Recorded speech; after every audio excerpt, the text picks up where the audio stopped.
Assalamualaikum warahmatullahi wabarakatuh. Alhamdulillah. Alhamdulillahilladzi arsala rasulahu bil huda wa dinil haqq liyudhhirahu 'ala dini kullihi walau karihal musyrikun. Asyhadu an la ilaha illallah wahdahu la syarika lahul haqqul mubin. Wa asyhadu anna Muhammadan 'abduhu wa rasuluhu as-sadiqul wa'dul amin. Wassalatu wassalamu ala asyrafil anbiya'i wal mursalin sayyidina wa nabiyyina Muhammadin wa ala alihi wa sahbihi ajma'in. Amma ba'du. Nggak ngantuk kan?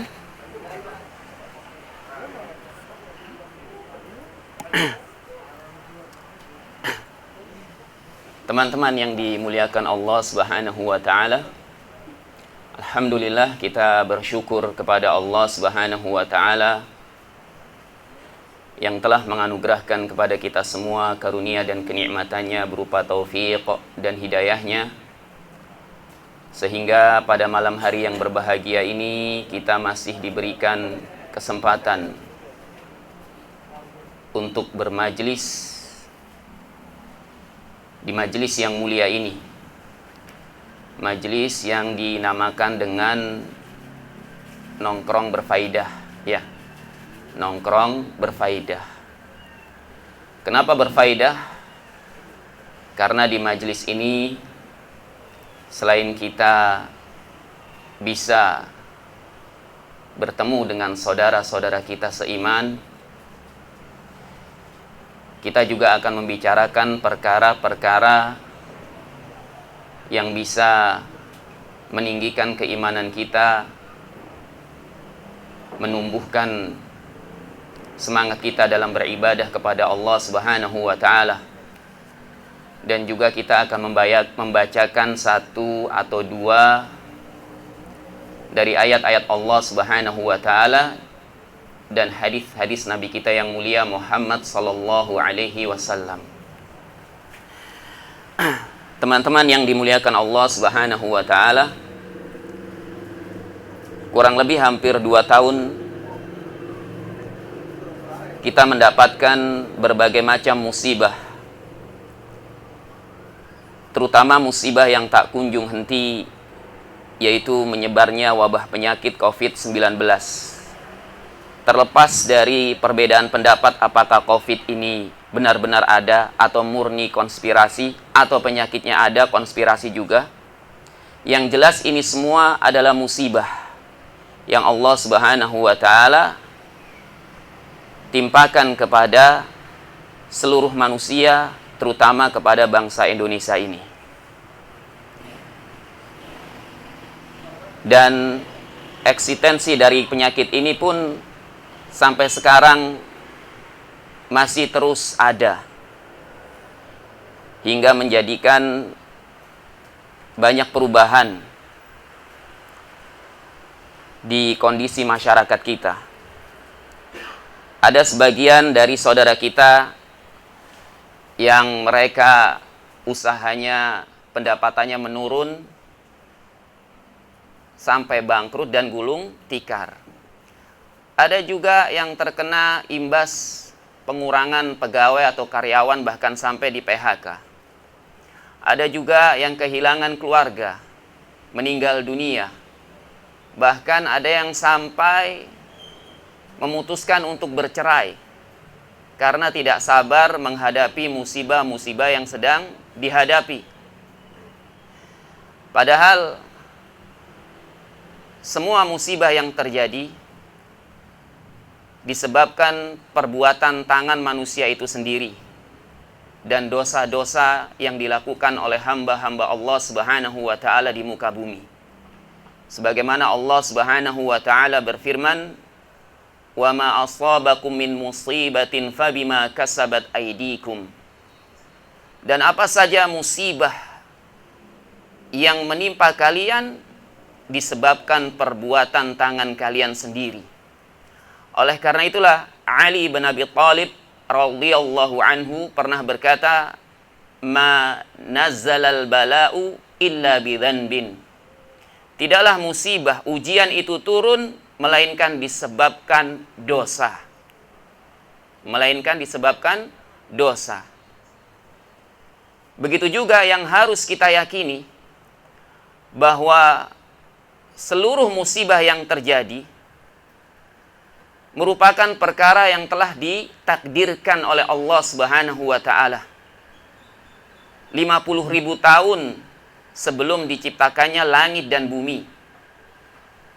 Sebagaimana diucapkan oleh Nabi kita yang mulia Muhammad sallallahu alaihi wasallam, "Kataballahu maqadirul khalaiq qabla an yakhluqas samawati wal arda bi khamsina alfasanah." Allah menetapkan seluruh takdir makhluknya 50.000 tahun sebelum diciptakannya langit dan bumi. Maka dari itu tidak akan ada seorang pun yang mampu untuk menghindar dari musibah yang telah ditetapkan oleh Allah Subhanahu wa taala. Siapapun itu. Sebagaimana Nabi kita yang mulia Muhammad sallallahu alaihi wasallam bersabda, "Wa'lam anna ma akhta'aka lam yakun liyusibak wa ma asabaka lam yakun liyukhti'ak."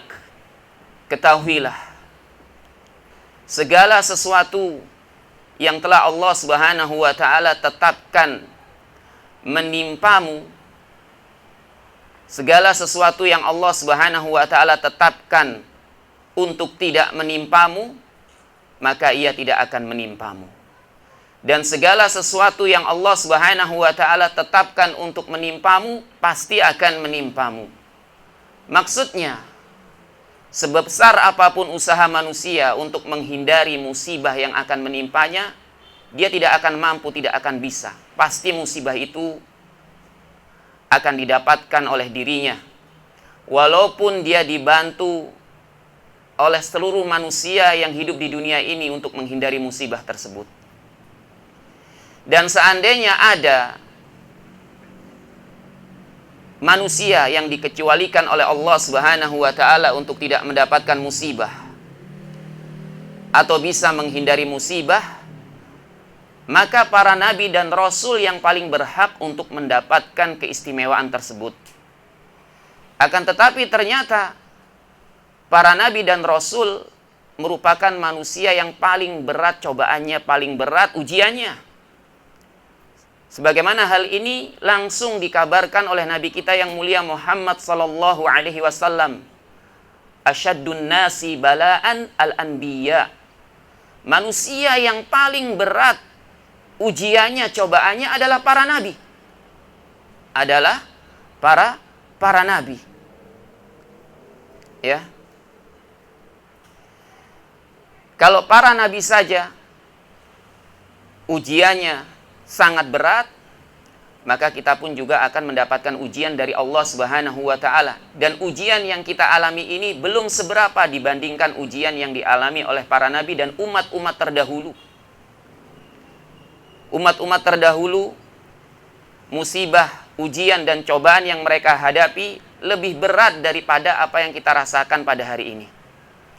Di antara mereka ada yang tubuhnya disisir dengan sisir besi. Kemudian ada yang tulangnya dipisahkan dari kulitnya. Ada yang diletakkan gergaji tajam di kepalanya, ya, kemudian dibelah menjadi dua. Tapi mereka tetap kokoh dalam agamanya. Mereka tidak berpaling dari agamanya. Tapi ya namanya manusia, ketika mendapatkan cobaan, ada yang semakin dekat kepada Allah Subhanahu wa taala. Ada juga yang semakin jauh kepada Allah Subhanahu wa taala, bahkan sampai kufur kepada Allah Subhanahu wa taala. Bahkan sampai kufur. Yang semakin dekat, ia akan mendapatkan kebahagiaan dalam kehidupannya di dunia dan di akhiratnya. Adapun yang semakin jauh, bahkan sampai kufur, maka ia akan mendapatkan dua kerugian sekaligus, sebagaimana yang disebutkan oleh Syekh Abdurrahman ibn Nasir As-Sa'di rahimahullahu ta'ala. Kerugian yang pertama, dia mendapatkan apa? Mendapatkan musibah yang sedang menimpa dirinya. Yang sedang menimpa dirinya, ini merupakan kerugian. Dan dia tidak bisa bersabar dalam menghadapinya. Maka musibah itu akan semakin sakit dia rasakan. Adapun musibah yang kedua adalah musibah yang lebih besar lagi daripada musibah pertama yang telah dia dapatkan, yaitu hilangnya keutamaan dari Allah Subhanahu wa taala, hilangnya pahala yang sangat besar dari Allah Subhanahu wa taala, hilangnya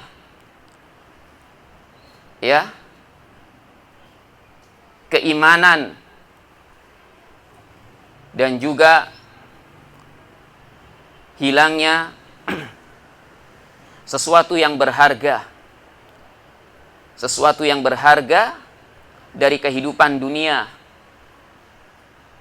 Pahala yang besar di sisi Allah Subhanahu wa taala, surganya bagi orang-orang yang bersabar menghadapi musibah. Apalagi jika dia sampai apa? Sampai kufur. Apalagi jika dia sampai kufur.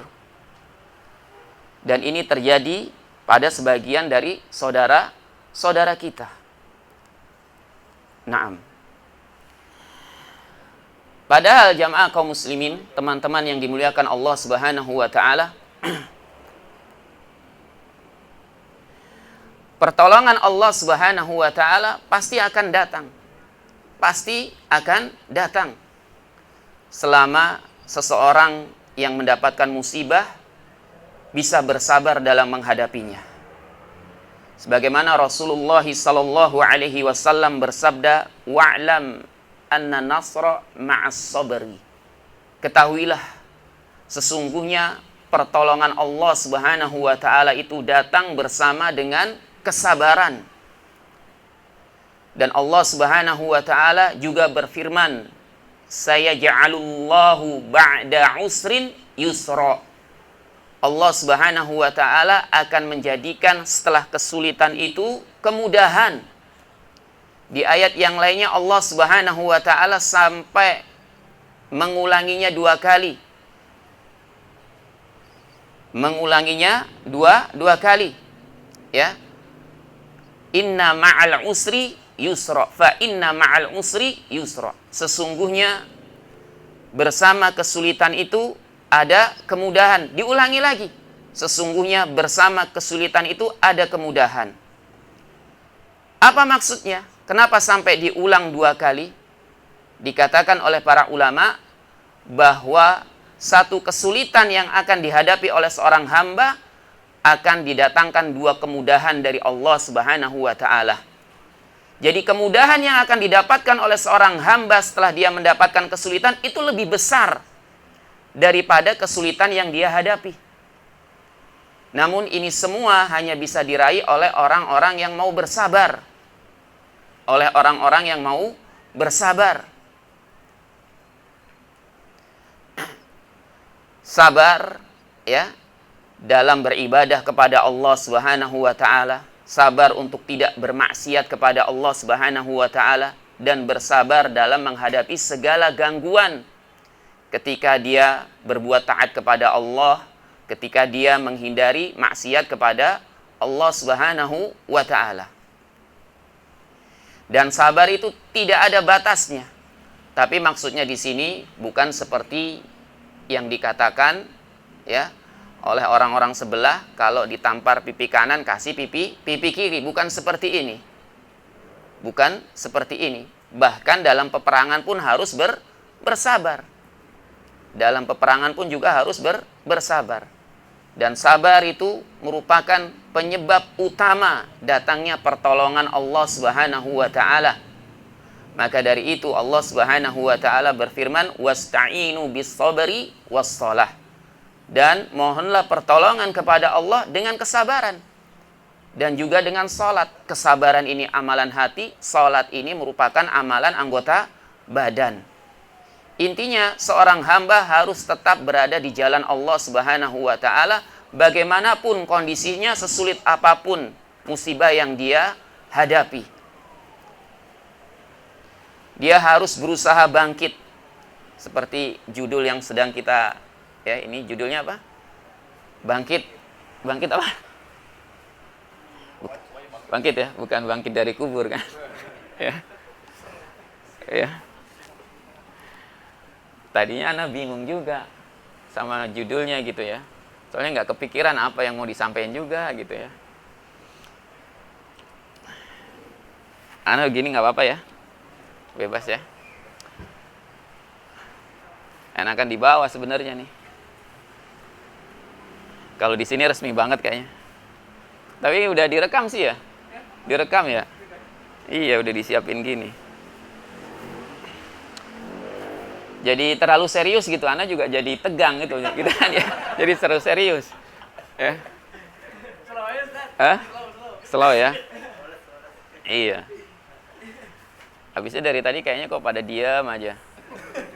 Ngopi dulu lah. Bismillah.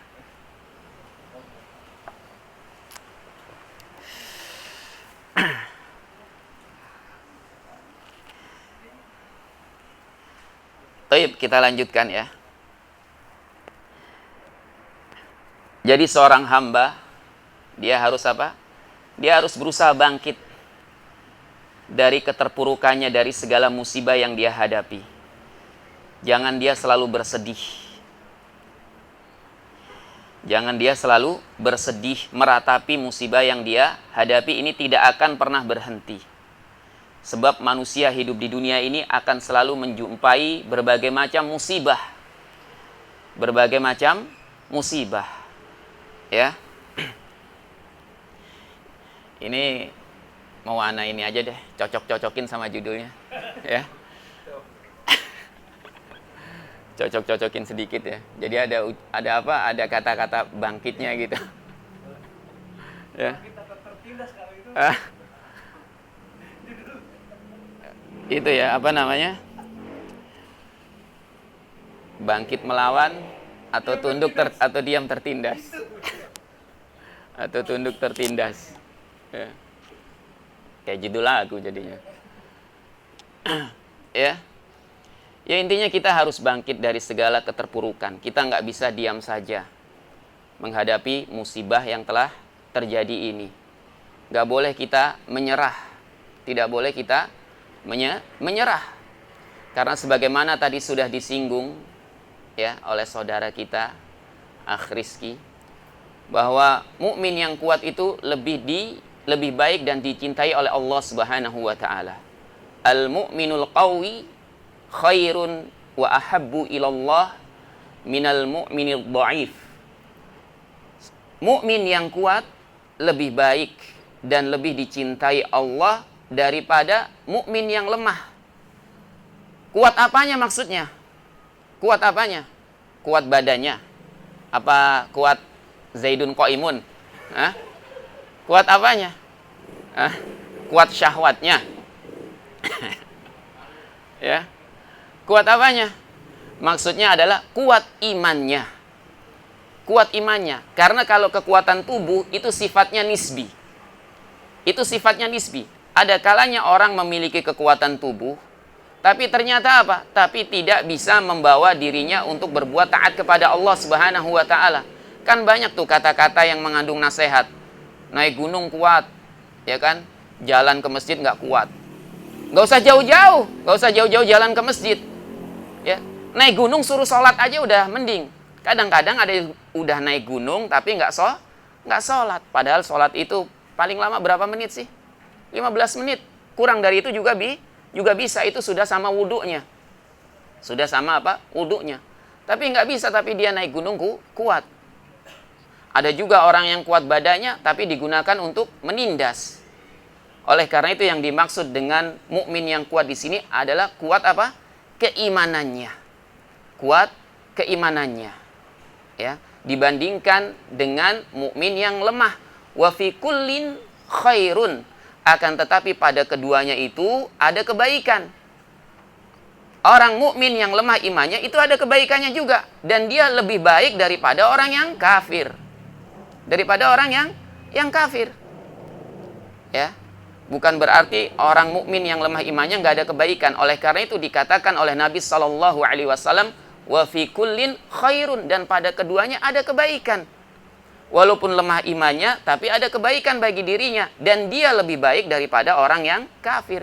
Bagaimanapun keadaan orang yang beriman, selemah apapun keimanannya, dia tetap lebih baik daripada orang yang kafir. Tetap wajib kita berikan apa? Berikan loyalitas kepada dirinya ketika dia sedang menghadapi suatu permasalahan, apalagi yang dihadapi adalah orang kafir.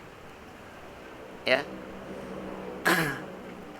Setelah itu Nabi Shallallahu alaihi wasallam bersabda, ya, ihris ala ma yanfa'uk.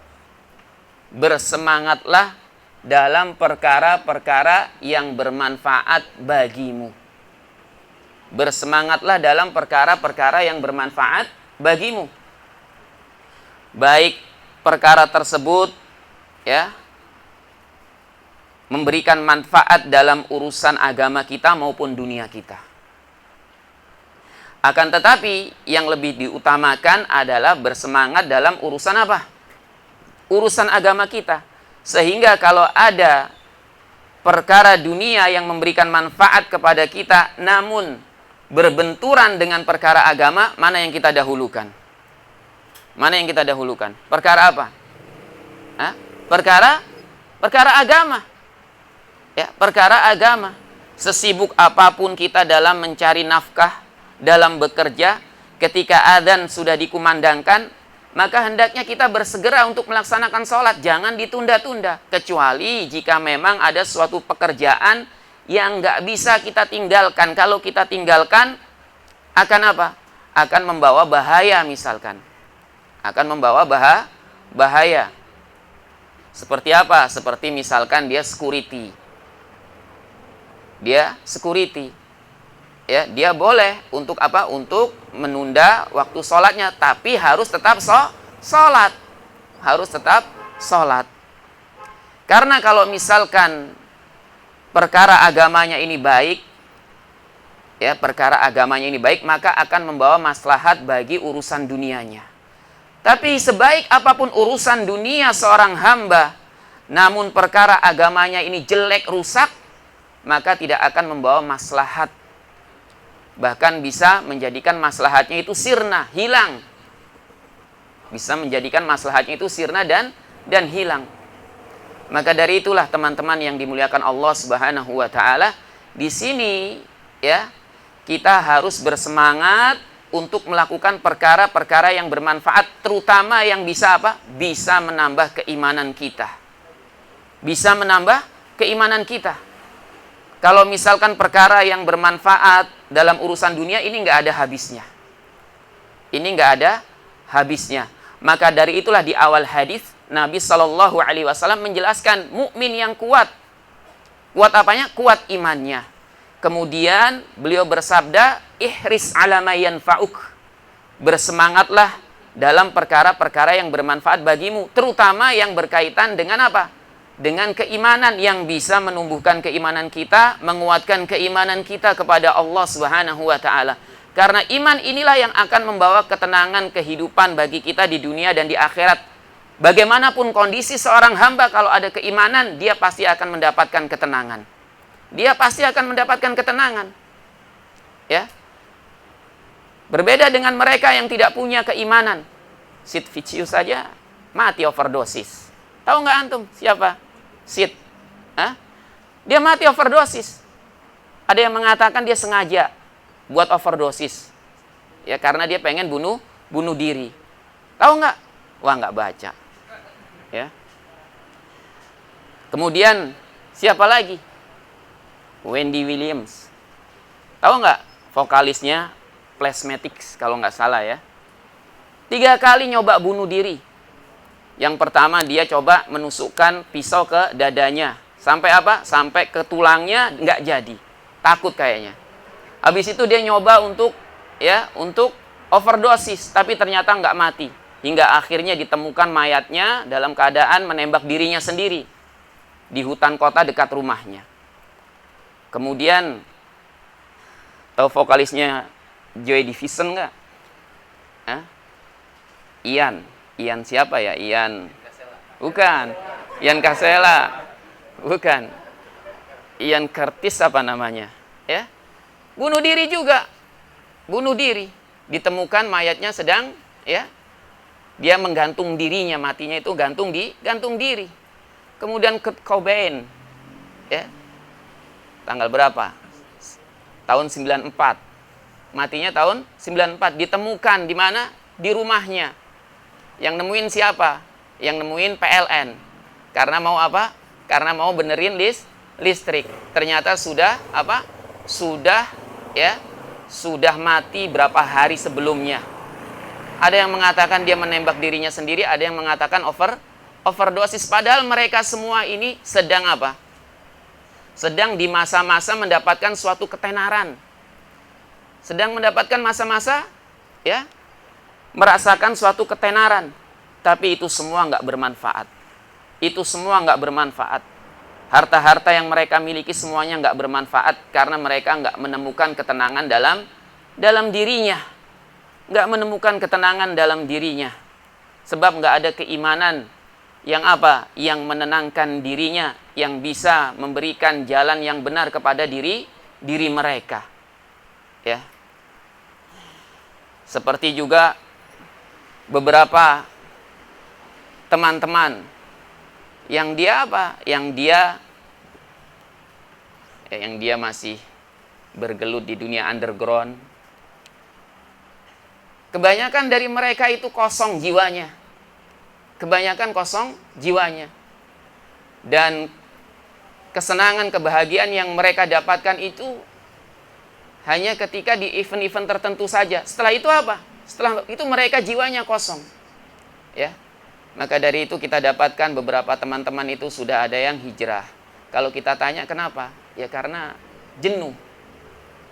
Jenuh, hidup seperti ini saja. Hidup seperti ini saja. Ya kalau bahagia, kadang-kadang bahagianya itu cuma kalau lagi mabuk bareng aja. Kalau sakit nggak ditengokin. Ya kan? Mabuk bareng pada seneng tuh. Habis itu ada yang apa namanya? Liver atau apa, udah didiemin aja. Didiemin, tanggung sendiri habis itu. Ya, tanggung sendiri. Kemudian Nabi SAW melanjutkan sabdanya, wasta'in billah, dan mintalah tolong kepada Allah. Ini penting sekali. Karena terkadang ketika seorang hamba sudah sangat bersemangat dalam melakukan suatu perkara, dia akan menyandarkan kepada dirinya sendiri dan lupa untuk memohon pertolongan kepada Allah Subhanahu wa taala. Dia lupa. Padahal apa yang telah dia peroleh itu semuanya karena anugerah dari Allah Subhanahu wa taala. Maka dari itulah Nabi SAW setelah menjelaskan bahwa orang yang beriman itu harus bersemangat dalam melakukan perkara-perkara yang bermanfaat untuknya, Nabi SAW bersabda wasta'in billah, mengingatkan untuk senantiasa memohon pertolongan kepada Allah Subhanahu wa taala agar tidak menyandarkan apa yang telah dia capai selama ini bukan hanya dari semangatnya atau kemampuan dirinya sendiri, tapi itu semua karena pertolongan Allah Subhanahu wa taala. Dan juga mengingatkan agar seorang hamba tidak bersandar terhadap kemampuan dirinya sendiri dan tidak bersandar kepada kemampuan dirinya sendiri, dan ya mengingatkan untuk memohon pertolongan kepada Allah Subhanahu wa taala. Meminta kepada Allah Subhanahu wa taala dalam segala urusannya. Bahkan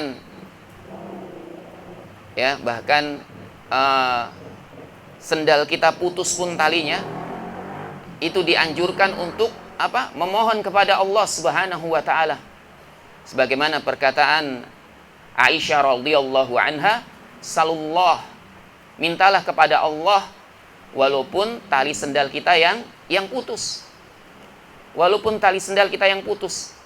Karena Allah Subhanahu wa taala senang dengan hamba-hambanya yang meminta kepada Allah Subhanahu wa taala, memohon kepada Allah Subhanahu wa taala. Sebab doa itu menunjukkan apa? Menunjukkan kerendahan diri seorang hamba, menunjukkan kebutuhan seorang hamba kepada Rabb-nya, menunjukkan ya ketundukan seorang hamba kepada Allah Subhanahu wa taala. Oleh karena itulah di dalam hadis disebutkan ad-du'a'u huwal ibadah. Doa itu adalah ibadah. Padahal ibadah itu sangat banyak sekali, tapi yang disebutkan hanya doa saja. Yang disebut intisari ibadah itu hanya doa saja. Kenapa? Karena di dalam doa itulah seorang hamba benar-benar menundukkan dirinya. Kemudian di dalam doa itulah bentuk pengakuan seorang hamba akan kelemahannya dan betapa membutuhkannya pertolongan Allah Subhanahu wa taala. Apalagi kalau misalkan lagi ada masalah. Lagi ada masalah. Ya, biasanya berdoa sampai nangis-nangis. Di situ biasanya akan sangat merasakan dirinya betapa rendahnya. Dirinya betapa sangat membutuhkan pertolongan Allah Subhanahu wa taala. Yang seperti ini merupakan inti dari ibadah yang biasanya tidak dirasakan dalam ibadah yang lainnya. Coba kalau misalkan sholat. Ya. Kalau misalkan sholat, Allahu Akbar. Habis itu ingat apa-apa? Semuanya diingat. Semuanya diingat. Kalau misalkan yang main motor, dia ingat, wah, kayaknya ya settingan karburator tadi kurang bener tuh kayaknya tuh. Ya, kayak gitu. Kayaknya ini knalpot ini ya atau apa, atau wah kayaknya tangki tadi itu agak penyok dikit tuh. Ini ingat semua ketika sholat. Tapi ketika berdoa biasanya seorang hamba bisa apa? Bisa benar-benar khusyuk. Benar-benar dia bisa merendahkan dirinya, menundukkan dirinya di hadapan Allah Subhanahu wa taala. Maka hendaknya kita senantiasa berdoa kepada Allah Subhanahu wa taala. Senantiasa menyandarkan urusan kita kepada Allah Subhanahu wa taala. Wala ta'jas, dan jangan lemah, kata Nabi sallallahu alaihi wasallam. Jangan lemah. Ya. Ketika kita sudah melakukan sesuatu yang bermanfaat, terus lakukan sampai selesai. Jangan lemah, jangan malas, jangan mager. Jangan apa? Jangan mager. Oleh karena itu di antara doa Nabi sallallahu alaihi wasallam, Allahumma inni a'udzubika minal ajzi wal kasal. Ya Allah, aku berlindung kepadamu dari rasa lemah dan malas. Dari rasa lemah dan malas. Karena kalau sudah lemah, sudah malas, ini berbahaya. Ini berbahaya. Apalagi di masa PPKM, orang kerja di rumah, sholat di rumah, nggak ngapa-ngapain. Akhirnya ya selesai kerja, bahkan kadang-kadang ada yang kerjanya nanti aja ya, nanti jam-jam siang-siang masih bisa dikerjain, paginya tidur aja. Paginya tidur. Kalau masih ingat sholat, ini masih mending. Kadang-kadang ada yang sholatnya bablas. Ada yang sholatnya bablas. Karena kebanyakan apa? Kebanyakan mager. Ya. Kebanyakan mager. Kemudian nggak ada kerjaan apapun. Ini merupakan penyakit yang harus dihindari oleh seorang muslim. Dia harus berusaha untuk melakukan perkara-perkara yang bermanfaat bagi dirinya. Walaupun sedang ada di rumah. Atau dia bersama dengan teman-temannya. Ya seperti sekarang ini, nongkrong berfaedah. Daripada apa? Daripada cuma di rumah, ya. Cuma di rumah. Di rumah juga kadang-kadang nggak dapat ketenangan. Karena apa? Karena diingetin istri, Pak, itu anak belum bayar sekolah. Ya kan? Terus itu ada tagihan ini, tagihan itu. Kalau di sini kan antum tenang semuanya, nggak ingat urusan di rumah. Nggak ingat urusan di rumah. Ya. Sekarang nggak ingat antum urusan di rumah. Makanya antum kalau mau hidup tenang, antum tuh di majelis terus hidupnya. Hidupnya di majelis terus. Ntar bawaannya tenang terus. Di sini kan bawaannya tenang. Karena ini sudah merupakan jaminan dari Nabi kita Muhammad sallallahu alaihi wasallam. Jaminan dari Nabi sallallahu alaihi wasallam bahwa orang yang berkumpul di suatu majelis, walaupun lafaz hadisnya ini di sebuah masjid, tapi menurut sebagian ulama di mana saja, selama majelis itu dibacakan ayat-ayat Allah Subhanahu wa taala, hadis-hadis Nabi sallallahu alaihi wasallam, maka majelis itu apa? Ya, akan diturunkan rahmat Allah, akan diturunkan ketenangan, ya, akan dihadiri oleh para malaikat. Nah, kalau di sini kan pada tenang, nggak inget tuh apa-apa yang ada di rumah. Antum nggak inget utang, nggak inget bayaran anak, nggak inget tagihan apa? Tagihan apa? Tagihan listrik, tagihan air. Kemudian apa lagi biasanya? Beras habis pun juga nggak antum pikirin, ya. Kalau di sini, yang udah nikah berapa orang di sini? Banyak kan, semuanya udah nikah ya? Hah? Ada yang belum? Ada yang belum? Sama berarti.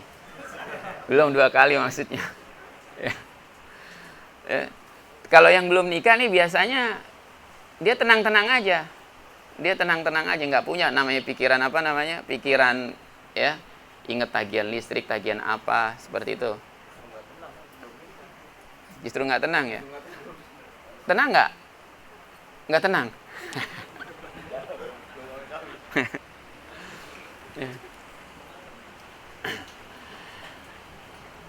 Terus ngomong apa lagi nih? Terus terang Ana sebenarnya nggak nyiapin materi apapun ya. Karena Ana juga bingung mau ngomong apa seperti itu. Tadinya Ana kira Ana nanya sama Miki, ini kita nongkrong aja kan, namanya kan nongkrong berfaedah ya, kita sharing gitu kan ya. Kita sering, enggak ada materinya katanya. Waduh, ada materinya. Ya, katanya ada materinya. Padahal enakan kita itu sharing aja. Sharing aja, ngobrol bareng seperti itu. Ya, daripada Ana ngomong di sini sendirian kayak orang ceramah gitu. Antum aja udah ngantuk-ngantuk kayak gitu, kalah sama bencong, ya. Hah? Iya.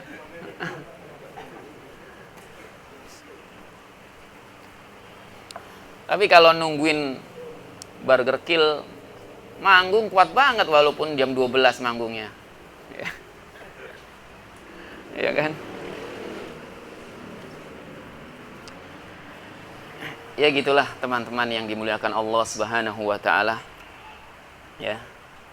Sebenarnya banyak nasihat-nasihat yang bisa disampaikan tentang bangkit dari keterpurukan atau yang bisa memompa semangat kita dalam beragama ini. Intinya kita harus selalu bersemangat dalam melakukan kebaikan. Apapun itu kebaikannya selama tidak bertentangan dengan agama kita. Dan banyak sekali kebaikan-kebaikan yang bisa kita lakukan. Banyak sekali kebaikan-kebaikan yang bisa kita lakukan. Sebagaimana tadi yang sudah disinggung oleh Akh Rizky, seperti mengajak orang sholat, ya, mengajak orang sholat. Nggak usah jauh-jauh, keluarga kita terlebih dahulu, kemudian teman-teman dekat kita. Ini merupakan kebaikan yang sangat besar. Atau kalau tidak, menunjukkan ya tempat-tempat yang bisa menumbuhkan keimanan seorang hamba. Tempat-tempat kajian, mengajak mereka untuk mendatangi tempat-tempat kajian, tempat-tempat yang di situ membawa faedah bagi kehidupannya, terutama kehidupan akhiratnya nanti. Ini juga suatu kebaikan yang bisa didapatkan oleh semua orang. Karena untuk melakukan kebaikan ini tidak dibatasi, hanya bisa didapatkan oleh orang-orang yang berilmu saja. Siapapun bisa melakukannya. Siapapun bisa untuk memiliki andil dalam berdakwah. Dalam apa? Dalam berdakwah. Ya, semuanya bisa memiliki andil.